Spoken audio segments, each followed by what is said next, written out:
रुको। जूते के साथ तुम सिर्फ मिट्टी नहीं, बुरी शक्ति अंदर ला रहे हो। लोग इसे परंपरा समझते हैं, लेकिन असल में यह शुद्ध विज्ञान है।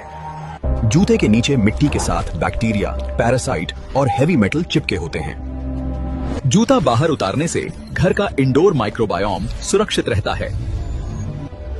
इसीलिए पूरी दुनिया में इसे पब्लिक हेल्थ हाइजीन प्रिंसिपल माना जाता है। हमारे पूर्वज ये बात बिना माइक्रोस्कोप के समझते थे।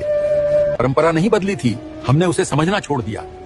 रुको, पानी खड़ा होकर मत पीना। ये कोई छोटी आदत नहीं है। ये वो गलती है जो रोज रोज शरीर के नेचुरल बैलेंस को चुपचाप बिगाड़ देती है। खड़े होकर पानी पीते ही पानी सीधे नीचे गिरता है। न पाचन को समय मिलता है, न नसों को संतुलन। खड़े होकर पानी पीने से शरीर के अंदर की हवा तेज और अनियंत्रित हो जाती है और यही असंतुलन धीरे धीरे बीमारी बनता है।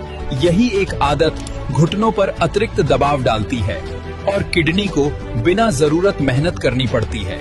जब तुम बैठकर पानी पीते हो तो पानी धीरे धीरे पचता है और हर अंग को उसका सही हिस्सा मिलता है। हजारों साल तक इंसान बैठकर ही पानी पीता था। उस समय कमर दर्द, घुटनों का दर्द आम नहीं था, क्योंकि तब जीवन में जल्दबाजी नहीं, अनुशासन और समझ थी। पानी वही था और शरीर भी वही था, लेकिन हमने डाइजेशन को खराब नहीं किया, हमने उसे बेहतर बनाया। रुको, नहाते समय पानी सीधा अपने सिर पर मत डालो। ये आपकी जिंदगी की सबसे बड़ी गलती हो सकती है और ब्रेन स्ट्रोक दे सकती है। साइंस के मुताबिक हमारे सिर का तापमान शरीर में सबसे ज्यादा होता है और पैरों का सबसे कम।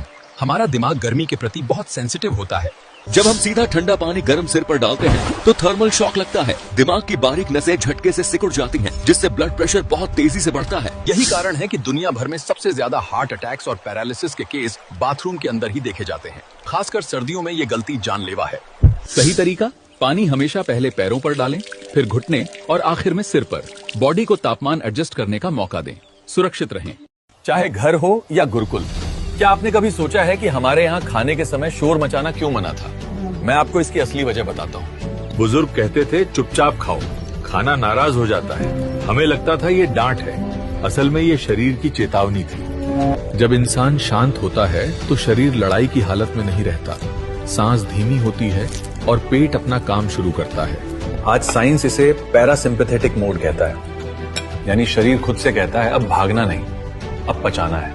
शोर में खाना, गुस्से में खाना और मोबाइल देखते हुए खाने से तो खाना पेट में जाता है पर पचता नहीं। शांत होकर खाया, खाना हल्का लगता था, नींद गहरी आती थी और दवा की जरूरत नहीं पड़ती थी। आज इसे माइंडफुल ईटिंग कहते हैं, लेकिन हमारे पुरखों ने इसे बस सम्मान से खाना कहा था।